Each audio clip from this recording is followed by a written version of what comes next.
with a system of rice intensification, otherwise known as SRI, in responding to climate change effects. We all know that rice producers face diverse and adverse consequences from climate change, droughts, storm damage, cold snaps, hot spells, etc. And these are more likely to become more frequent and more severe in the future. I think that's a general understanding. And also pest and disease problems are likely to increase with climate change, unfortunately. In dealing with these, there are two alternative or complementary strategies usually pursued. One is breeding, which will attempt to breed in resistance to pests and diseases, breed tolerance for droughts and so forth, or management strategies which try to alter the phenotype so that the plants are more resistant to pests and diseases, more tolerant of droughts and so forth. What I'm going to talk about is the latter kind of strategies. Nothing against the first one, but it's focusing on management approaches. The system of rice intensification, which you may have heard about, represents a management strategy developed in Madagascar some 25 years ago, and it modifies the way that rice plants, the soil, and the water, and the nutrients with them are managed. And the result is rice phenotypes that are more resistant to abiotic and biotic stresses through biological processes that promote first larger, deeper, less senescent root systems, and at the same time more abundant, diverse, and active soil biota. This is a picture I showed in the plenary of a plant from Cuba. These two are sisters, you might say, from the same variety, grown in the same nursery, but then separated at 9 days when the one on the right was transplanted into the farmer's SRI field. Single plants, not a bunch, wide spacing, square pattern, more soil organic matter and active soil aeration, so that at 52 days, these are now very different plants, so the genotype is the same. It's a picture sent from Iran showing what they saw when they used these alternative methods. On the left, a plant with many more tillers and larger and whiter, more healthy root systems compared to a more normal plant with roots that are smaller but also dying, as you see by the color. This is research from Tamil Nadu Agricultural University, where they looked at the microbial populations in the rhizosphere soil for rice crops at 3 stages: active tillering, first set of columns, panicle initiation, and then flowering. And the red bars are the conventional managed population, or populations in the conventionally managed soils, and the yellow are the SRI. So you see more total bacteria, more nitrogen-fixing bacteria, diazotrophs, specifically phosphobacteria with solubilized phosphorus are also more numerous. They looked at the evidence of microbial activity in the soils and looked at the enzymes that would be associated with nitrogen fixation, with urea breakdown, phosphate solubilization. And so you see that at these different phases, there's, in most places, not all the time, a significant difference. And this is research from Indonesia by IPB scientists looking at the effects on total microbes, Azotobacter, Azospirillum, and PSM, phosphosolubilizing microbes, with conventional management, inorganic SRI, meaning with chemical fertilizer, organic SRI, or then inorganic SRI fertilized with also biofertilizers. And again, we see very substantial and significant differences between these levels. SRI, many of you may know of it, but those who don't, involves only changing certain practices. We transplant very young seedlings to preserve their growth potential, although direct seeding is now being used in some cases. We try to avoid trauma to the roots.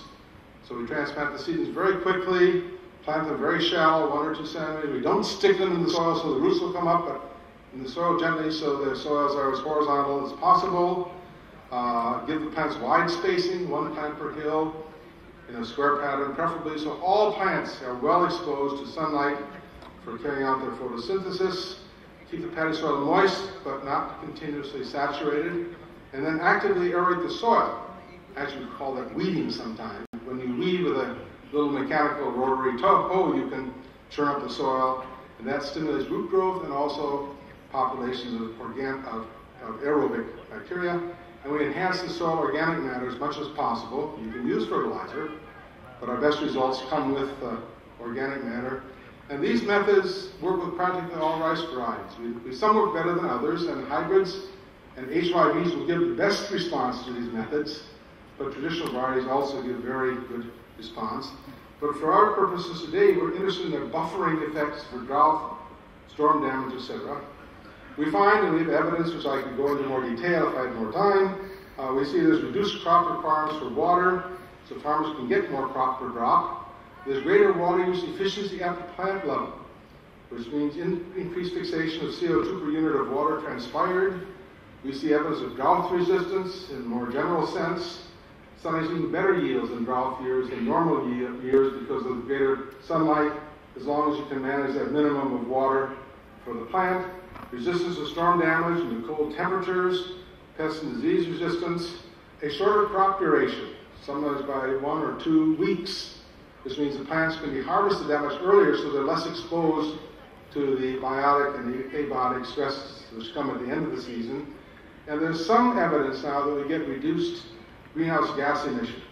Certainly we have reductions in methane, but we're also seeing that there may be no significant increase in nitrous oxide, possibly even decrease.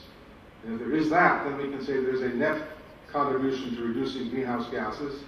This is an article from the Indian newspaper, The Hindu, in which the Minister of Agriculture for Tamil Nadu State said that even though the area under rice in Tamil Nadu was reduced because of the monsoon failure, they were able to increase the rice production in Tamil Nadu. The minister said, thanks to the rice intensification project, whereas normally the yields are about 3.4, 2.5 tons per hectare.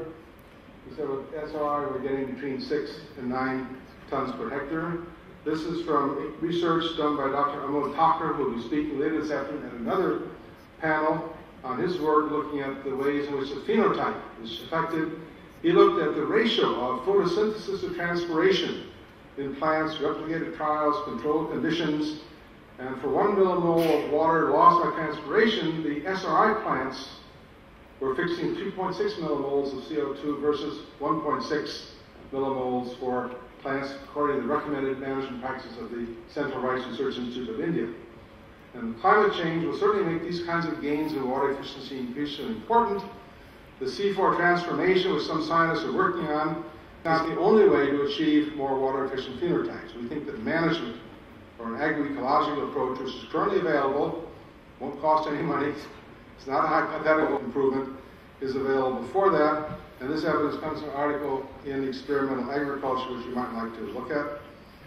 These are the data in the table that Dr. Thakur and his associates put together comparing SRI with recommended management practices. And you see the kind of increases, 30% more chlorophyll. The ratio of chlorophyll A to B was 22% higher. Transportation 16% lower.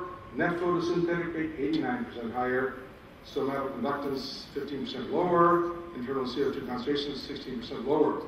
So we see that the way the plant functions can be affected by the way it is managed. This is research from China, also published in the Journal of Experimental Agriculture, looking at irrigation water use efficiency and total water use efficiency, methods of international flooding in the top set and SRI types in the bottom set, and with different measured levels of nitrogen application. We see significant differences between SRI, all of them higher than the traditionally flooded ones with conventional practice, both for irrigation water use efficiency and then the water use efficiency in total. This is a picture from Sri Lanka of 2 fields, same soil, same variety, same farmer, same irrigation system, and same drought. The water application is stopped 3 weeks earlier, and you can see how the one on the left is suffering compared to the one on the right, which had very little water given to the plants during their first growth period, so the roots would not die, would not suffocate, and would go deep, and then we're able to maintain normal growth even with the water having stopped at this point. This is an article from China. This is published in the Journal of Sichuan Agricultural Science and Technology, where what they're doing there is taking SRI ideas and going to conservation agriculture, raised beds with SRI spacing, seedlings, and so forth, and then a plastic mulch to conserve the water and to suppress weeds, and find that they can get even higher increases in yield in a drought year and higher income increases compared to even to a normal rain year. This is a picture from about an hour north of Hanoi here in Vietnam, showing on the left you have SRI field and SRI plant being held up. On the right, a normally planted field and a normal plant from that field after a typhoon has passed over. You see that all of the normal plants in that part of the field have been blown down, whereas none of the SRI plants with bigger, deeper root systems, stronger tillers, are able to resist the force of the winds. This is the farmer whom I visited 3 times in China, in Zhejiang province.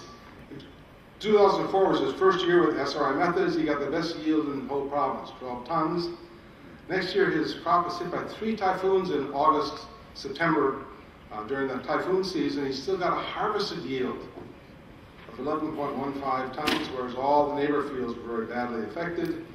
In 2008, I was told by Dr. Lin, who's from CNRI, that he decided he was going to really go for the highest yield again. So he put on chemical fertilizer and failed because his crop lodged.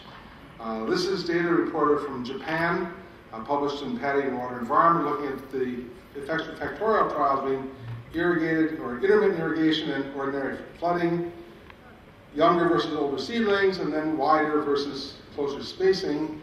And it turns out that they had some storms hit their plots, and they looked at the lodging effects.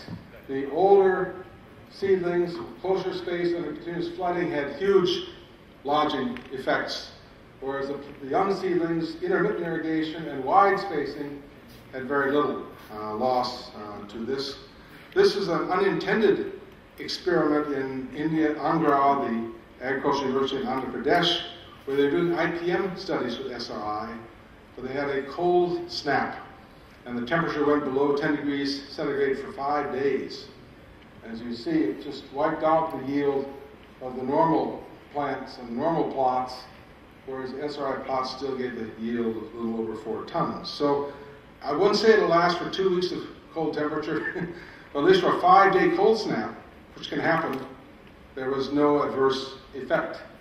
These are trials here in Vietnam where the National IPM program looked at the effects of SRI management on side-by-side neighbor or farmers' plots, both in the spring season and the summer season, with the 2 major pests and 2 major diseases and 2 major pests, and the average reduction in the incidence of these pests and diseases was 55% during the spring season and 70% during the summer season.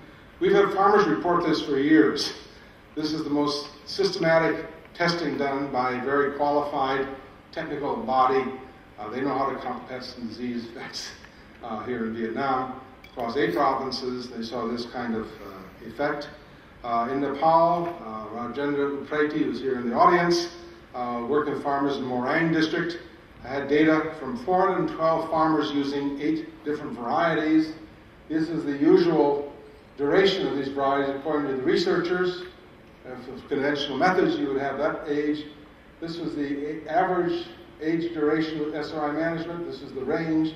You see 18, 19, 16, 14, 17, 17, 13, 8 days. Less time to maturity with twice the yield. Because the SRI yields averaged across the whole 413 farmers, 6.3 tons. The comparable yields of those farmers for normal methods was 3.1. To close quickly, we're having research done on the effects of these different management practices on emissions of both methane and nitrous oxide. Dr. Kimura at the Tokyo University of Agricultural Technologies is working in Indonesia. Dr. Iswandi Anas and colleagues at IPB were looking at methane.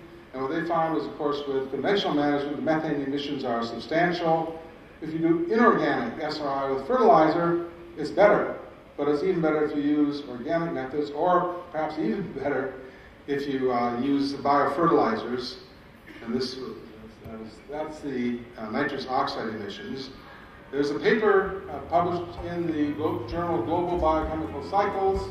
Their conclusion, doing modeling according to criteria from the IPCC, was that clearly there's a methane benefit with this stopping the continuous flooding, adding more organic matter to the soil, and they calculated that there was no offsetting effect of nitrous oxide for the gains in methane.